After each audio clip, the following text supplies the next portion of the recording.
¿Cómo estamos, Meli? Bienvenida. ¿Todo bien? Todo bien, todo bien. Bueno, qué importante esto, digamos. Lo primero que quiero decir antes de empezar la columna es que pido justicia.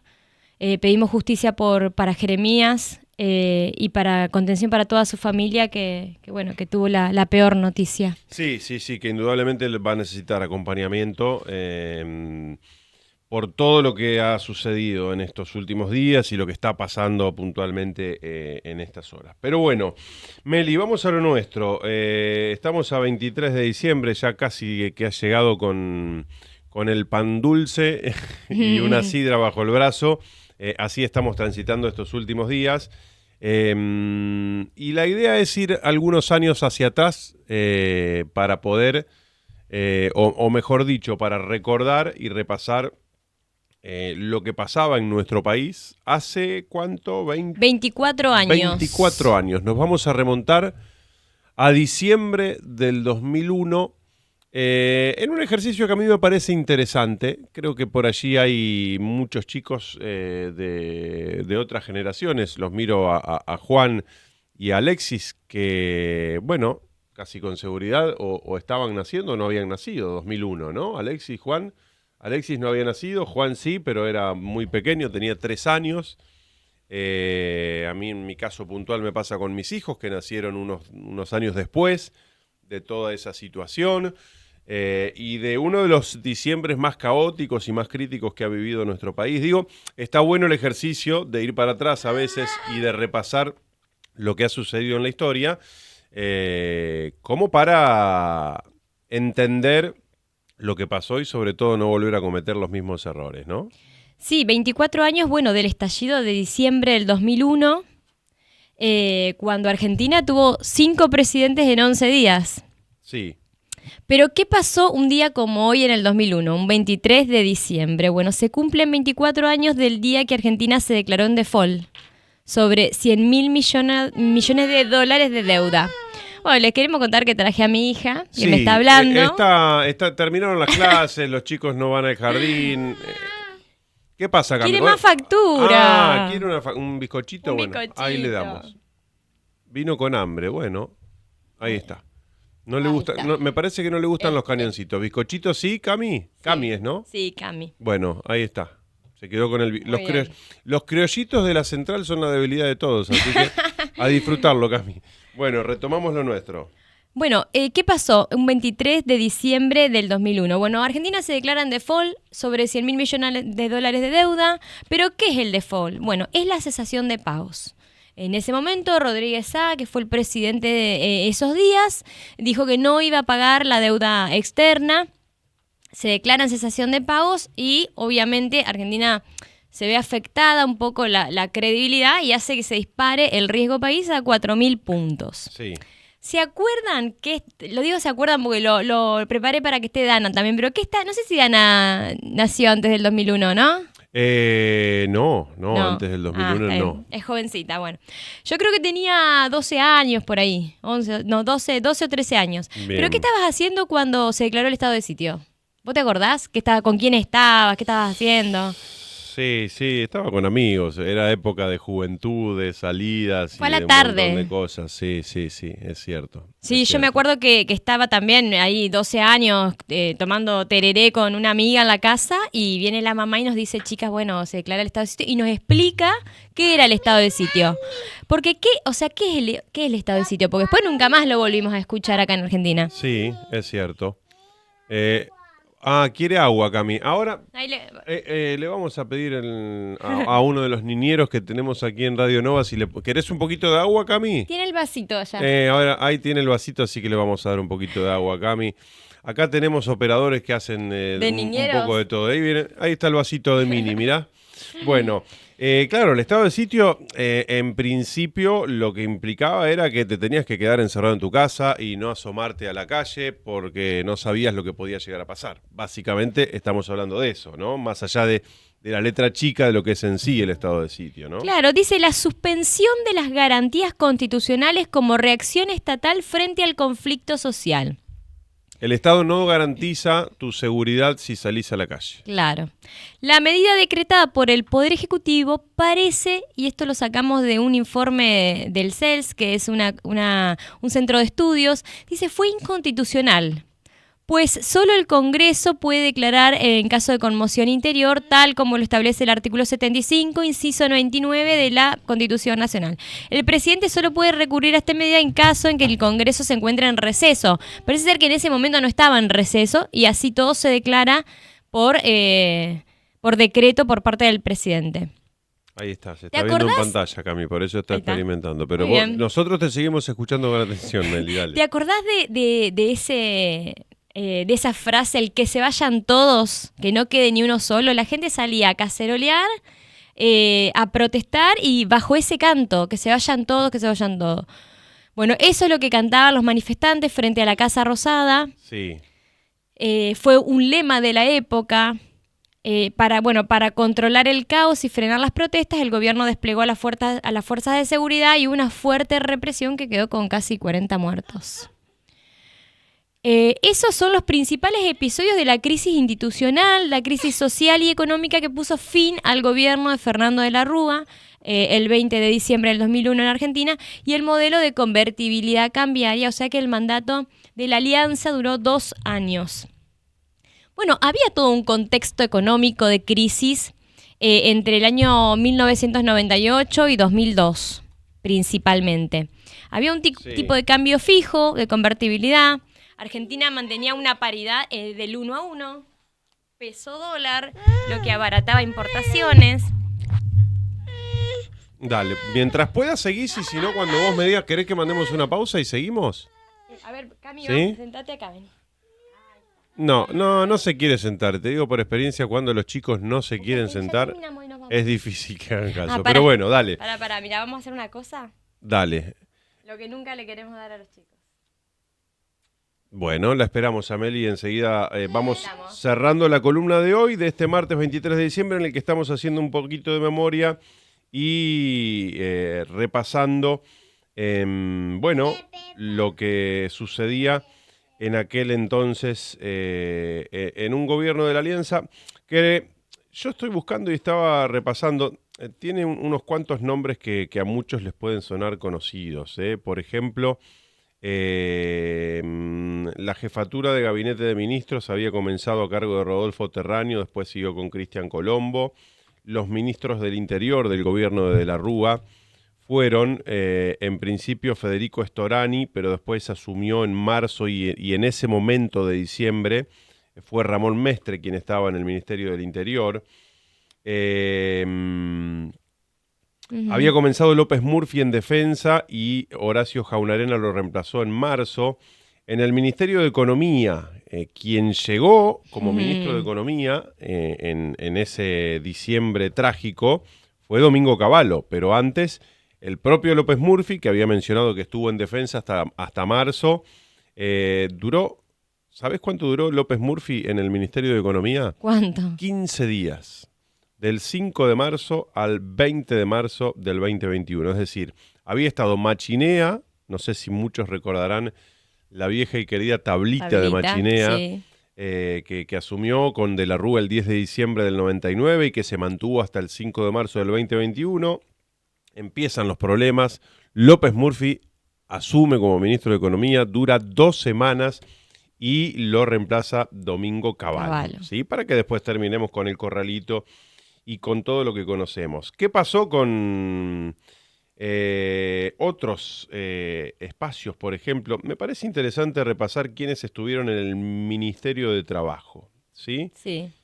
Alberto Flamarí, había asumido en el comienzo, pero a fines de octubre del 2000, Flamarí se va y quien asume como ministra de Trabajo era ni más ni menos que Patricia Bullrich.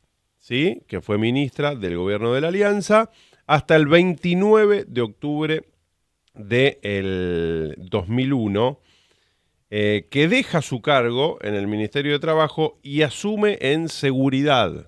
¿Sí? Ministra de Seguridad Social, Patricia Bullrich, duró 16 días. ¿Sí? Nombres que son conocidos, ¿no? Sí, que se repiten. Que quizá todavía no conocíamos nosotros, que éramos muy jóvenes y que a lo mejor no nos interesábamos demasiado en algunos temas, pero que hoy estamos viendo y entendiendo un poco de qué va la historia que hemos transitado. Bueno, viste que hay como un plan sistemático para, ahora creo que es la sobreinformación, para que dejen de interesarse en estos temas. Y ahora se está volviendo a repetir. Por ahí hay muchos jóvenes que están desinteresados, desinformados y que ni siquiera van a votar. Así que bueno, en eso estamos trabajando un poco. Bueno, ¿cuál era el contexto económico de la crisis en ese momento? Había un tipo de cambio fijo, convertibilidad, un peso, un dólar, lo que abarataba las importaciones pero nos hacía menos competitivas las exportaciones. Y aparte cerraban fábricas de industria nacional, o sea que había un déficit comercial y una constante salida de dólares. En contrapartida hay una pérdida de reservas, porque esta salida de dólares y falta de ingreso de dólares por las exportaciones generaba también que haya, bueno, aparte fugas de dólares al exterior, giros de las filiales de empresas que tenían sucursales en Argentina, generaba que Argentina pierda muchos dólares y que no pueda sostener ese 1 a 1. Y perdía también el acceso al crédito, porque en ese momento, recordemos, teníamos una deuda externa de las más altas del mundo. Después fugas de capitales y desconfianza, propio de lo que se venía gestando. Aprovechaban las grandes empresas a sacar muchos dólares del país y generaba desestabilidad.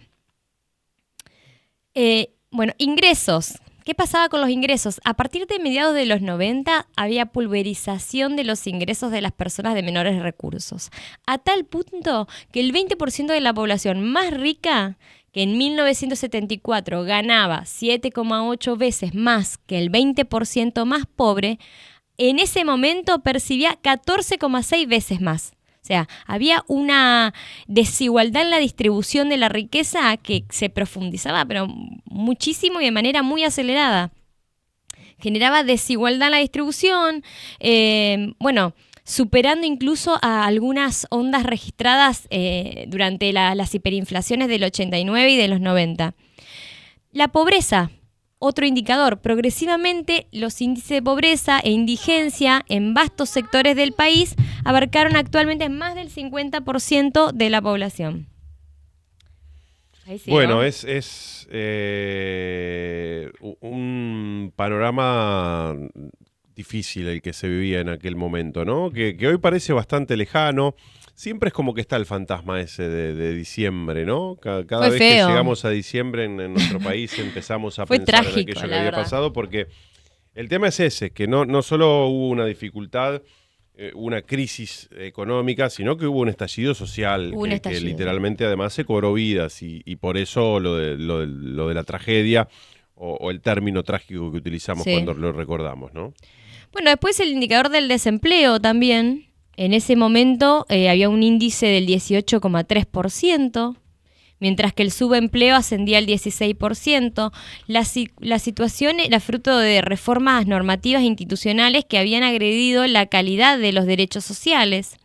Esas reformas no se habían orientado en sentido de aumentar la cobertura de las redes de seguridad social, sino más bien habían trasladado gran parte de la responsabilidad de la cobertura frente a las contingencias sociales a los propios ciudadanos. Y ahí hablamos de recorte de políticas sociales y un poco el rol, digamos, que nosotros ahora lo vemos amplio respecto a la seguridad social y a los derechos que tiene el ANSES, que en ese momento no existían y que las contingencias sociales de la vida las tenía que afrontar particularmente el propio ciudadano, que encima estaba empobrecido en su gran mayoría.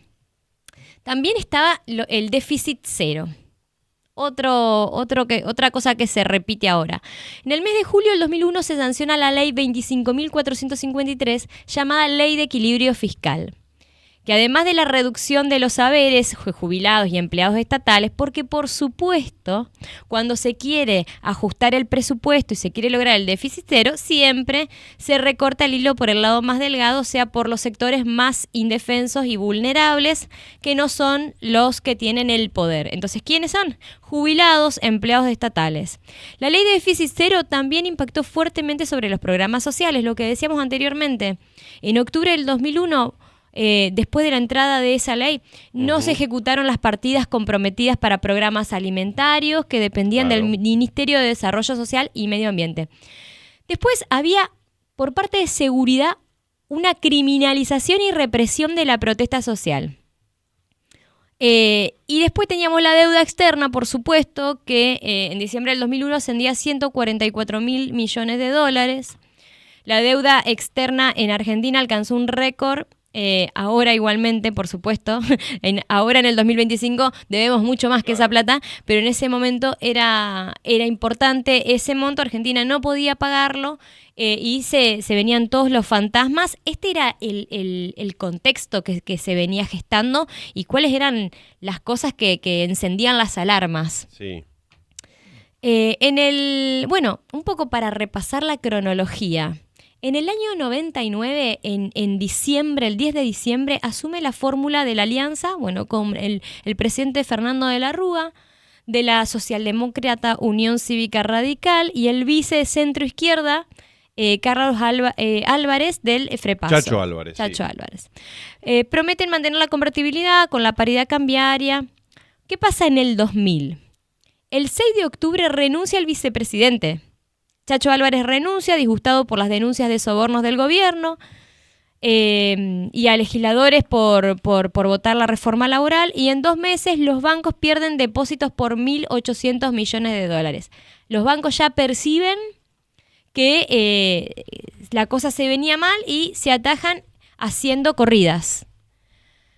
En el año 2001, el 13 de enero, acuerdan blindaje financiero con el Fondo Monetario Internacional, que estaba presionando por la deuda, por el que Argentina debía recibir casi 39.000 millones de dólares para pagar vencimientos de deuda. A cambio, se le exige un fuerte ajuste fiscal y reforma previsional. Por eso nosotros siempre decimos que las reformas previsionales, laborales, los ajustes, las reformas educativas, siempre cuando vos le des al fondo, es el mismo fondo el que te está pidiendo esos ajustes, y en general son para desfavorecer la distribución de la riqueza, el crecimiento de las clases populares. El 20, eso es en el 2001, el 20 del 3, o sea, el 20 de marzo, Domingo Cavallo, mentor de la convertibilidad, es nombrado ministro de Economía. En julio se sanciona la ley de déficit cero, como dijimos, con drásticos recortes en el gasto público. Y se acuerdan, que las jubilaciones se recortaron un 13%, eso fue famoso también. Sí. Atrás de eso estaba Patricia Bullrich. Y empieza a arder el país. El 14 de octubre se la derrota de la alianza ante el peronismo en las legislativas de medio término. Y en enero, el 1 de diciembre, Cavallo anuncia el corralito, que bloquea las cuentas bancarias porque se veía que toda la gente quería sacar los depósitos. Se permite retirar solo 250 pesos semanales y se desatan, imagínate, arde el país, protestas frente a todos los bancos cierran sus puertas. Las ventas de los comercios se derrumban entre un 50 y un 70%. Y empiezan los denominados trueques, con más de 1,5 millones de personas en la economía informal intercambiando lo que ahora, lo vemos varias veces. En varias plazas seguimos viendo, pero como que fue algo que creció mucho en ese momento. El 5 de diciembre el Fondo Monetario considera que el programa del gobierno no es sustentable ni viable y se niega a liberar un desembolso que tenía preparado. El riesgo país ahí roza los 4.000 puntos. Y se empieza el tema de las cuasimonedas. No sé si te acordás de los patacones. Sí, obviamente. Aquí teníamos los LECOP. Los LECOP. LECOP, exactamente. Algunas provincias tenían la suya propia, como los LECOR en Córdoba, pero el LECOP fue una cuasimoneda que todos conocimos y que utilizamos. Y también los tickets. Andábamos con los LECOP y los tickets canasta. También, sí. Todo, el combo completo teníamos. Bueno, ahí ya sigo. Espérenme un cachito que estoy con mi hijita acá. Esperamos, no hay problema. Ahí seguimos. Bueno. Ahí vamos, Ahí vamos. ¿Arranca o no arranca, Cami? A ver. Dale, vamos ya en la recta final, 11:07 de la mañana, estamos con la contadora Melina Olivera como todos los martes. En este caso, particularmente recordando lo que sucedía en nuestro país hace 24 años, en diciembre del 2021, Meli. Ahí estamos, para. Bueno. Bueno, empiezan también las cuasimonedas. Bueno, Caballo acuerda recortar 4.000 millones de dólares del presupuesto. Y empiezan los cacerolazos en Buenos Aires y en todo el país. Huelga convocado por las centrales obreras. Empiezan los saqueos a los supermercados. O sea, era tremendo. También. En diciembre veíamos mujeres con los hijos, los saqueos en todos los supermercados. Está la represión policial en ese momento. Alrededor del... Ay, espera, ya se... Ahí estamos observando algunas imágenes de lo que pasaba en aquel momento. Vamos. Bueno, alrededor de las 16 del 20 de diciembre, De la Rúa habló por cadena nacional y aseguró que no dejaría la presidencia. Y durante el mensaje, que duró 11 minutos, convocó un acuerdo para reformar la Constitución. Esta última jugada con el objetivo de recomponer su gobierno, pero no fue apoyada por los líderes del PJ ni por parte del radicalismo. El 20 de diciembre en la madrugada renuncia Caballo, que se fue del país con su familia, por eso ya la hacen re fácil. Renuncia, se van del país. Y dicen que en Olivos estaba liberada, era zona liberada, la policía no estaba más y la gente se trepaba por los muros de Olivos y que hasta fueron a la casa de Caballo, por eso toma la decisión de renunciar e irse. Y renuncia también el gabinete. Lo dejan solo, completamente solo a De la Rúa. Desde la mañana, bueno, con gases lacrimógenos, balas sobre las manifestaciones, estallan duros enfrentamientos, hay 5 asesinados en el centro de Buenos Aires y los muertos llegaron, dice, capaz que en todo el país, a 40. Tras haber recibido el rechazo de los principales sectores políticos y económicos, De la Rúa firma la renuncia. Renuncia y se marcha, bueno, en el emblemático, la imagen emblemática que nos quedó congelada en la mente, en la memoria, que es el helicóptero saliendo de la Casa Rosada con el expresidente. Bueno, ¿qué pasa cuando un presidente renuncia? Lo natural sería que su cargo lo asumiera el vicepresidente. No obstante, en ese momento no estaba más el vicepresidente. Había renunciado antes por incongruencias políticas. O sea que vicepresidente en ese momento no había. ¿Qué pasó? Tuvimos en 11 días 5 presidentes. El 21 de diciembre el Congreso elige como presidente provisional al titular del Senado, el peronista Ramón Puerta. Ex gobernador de Misiones del Partido Justicialista. Como se desempeñaba en el cargo de presidente provisional del Senado, la ley indicaba que el misionero debía asumir tras la renuncia de la Rúa y duró 24 horas. Solamente un día. El 23 de diciembre, como dijimos antes, asume Rodríguez Sá como presidente elegido por el Congreso y declara el default por 100.000 millones de dólares de la deuda. Anuncia la suspensión del pago de la deuda y Argentina entra en cesación de pagos. El 30 de diciembre Rodríguez Sá renuncia. Solamente duró esos días por falta de apoyo político. Sí. El presidente provisional, el diputado Eduardo Camaño, convoca de urgencia a la Asamblea Legislativa. Eduardo Camaño aguantó un poco más, del 23 al 30 de diciembre, durante su semana de gestión. Rodríguez Sá, durante su semana de gestión, anunció el default, el cese de pagos. Prometió 1 millón de puestos de trabajo y un seguro de desempleo, obviamente cosas que no alcanzó a cumplir. Tras la dimisión, al frente de la Casa Rosada después quedó Eduardo Camaño, como dije, el presidente de la Cámara de Diputados. Camaño asumió el 30 de diciembre y tuvo un mandato de tan solo 3 días, hasta el 2 de enero. su misión más importante como presidente fue convocar a la nueva Asamblea Legislativa, que finalmente eligió a Eduardo Duhalde como jefe de Estado. Bueno, acá ya pasamos al año 2002. ¿Cuál fue el impacto de los bancos en ese momento? Lo que decíamos a modo de resumen. Bueno, en diciembre del 2001 ya se declara el corralito. Para frenar la fuga se limitan los retiros. Esa creo que fue la peor noticia que recibieron algunos en toda su vida. Corralón, en enero del 2002, Duhalde devalúa el peso, se sale de la convertibilidad, justo cuando había dicho el que depositó dólares va a recibir dólares, pero lo que hizo fue convertir los depósitos en dólares a pesos, o sea que recibieron pesos, y los depósitos bancarios perdieron valor abruptamente, generando pérdidas enormes a ahorristas, bancos, gente que tenía toda su vida, los ahorros de toda su vida ahí. Bueno, y los bancos extranjeros no capitalizados, aquellas filiales de bancos extranjeros que no estaban suficientemente capitalizadas, sus casas matrices no las respaldaron y, bueno, exacerbaron las pérdidas. Pérdidas por devaluación. Los bancos tenían activos en pesos y pasivos en dólares. Eso fue otro tema también.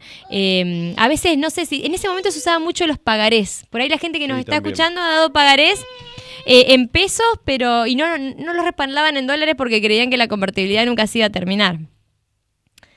Bueno, el 1 de enero la Asamblea elige presidente a Duhalde, quien había perdido las elecciones frente a De la Rúa en el 99, para terminar el mandato. Dijo ahí, quien depositó dólares recibirá dólares. El 6 de enero Duhalde deroga la ley de convertibilidad y se deprecia el peso un 30%. Un hecho clave que marcó su corta gestión fueron los asesinatos de algunos militantes, Maximiliano Costecchi y Darío Santillán, por la policía bonaerense. Sumado al descontento social, se llama a elecciones, que finalmente se celebraron en abril del 2003, y quien asume Néstor Kirchner, que fue electo en esos comicios, y se le puso fin al mayor periodo de inestabilidad política en Argentina. Néstor Kirchner asume la presidencia de Argentina el 25 de mayo del 2003, elegido por el 22% de los votos. En un contexto de profunda crisis post-2001, marcado por el inicio de una fuerte etapa de intervención estatal, realmente él toma el toro por las astas, hay recuperación económica con crecimiento y reestructuración de la deuda. Bueno, para comentar las fotos que estuvimos viendo, no sé si las creemos que son realmente impactantes, más que nada para los chicos que no lo vivieron. Para ese momento realmente ver ese estallido social era muy movilizante. El movimiento de las Madres de Plaza de Mayo llegó junto a los militares de derechos humanos, y el grupo Quebracho de la Plaza, donde fueron reprimidos por la policía montada, para evitar que las personas que se manifestaran fueran heridas. Los periodistas y fotógrafos que se encontraban en el lugar intentaron hacer un escudo humano. Toda la zona fue rodeada por agentes de infantería de la Federal que reprimían a la multitud con gases lacrimógenos y balas, que me parece que eran de gomas y también eran balas comunes. Bueno, Santa Fe en el 2001, uno de los escenarios donde la represión del 19 y 20 de diciembre del 2001 mostró una cara violenta ahí, más que nada en Rosario, que había sufrido también saqueos y protestas sociales. La respuesta de las personas que se agolparon en las puertas de los supermercados a la espera de los paquetes de comida fue de bala y represión. Y en el país hubo 38 muertos, de los cuales 9 se registraron en la provincia de Santa Fe, en Rosario, Villa Gobernador Galvez. El caso más trascendente fue el asesinato del docente y militante social Claudio Leprati en una escuela de barrio Las Flores. Pocho Leprati gritó desde la terraza del establecimiento: "No tiren, que hay chicos comiendo", en la canción que le hizo León Gieco, cuando recibió un disparo que ingresó en su garganta y le causó la muerte inmediata. Bueno, hasta acá es el contenido. ¿Y cuál es la conclusión de esta columna? Es la caída de un modelo económico que se sostenía únicamente por el endeudamiento, que no tenía realmente bases sólidas para sostener convertibilidad y que después ese endeudamiento generó que tengamos los condicionamientos para modificar cosas que terminaban perjudicando a las clases más populares, que son las multitudes. Así es. Así es. Un recuerdo no nada grato, por supuesto, porque fueron momentos realmente muy, muy, muy difíciles para todos. Meli, gracias.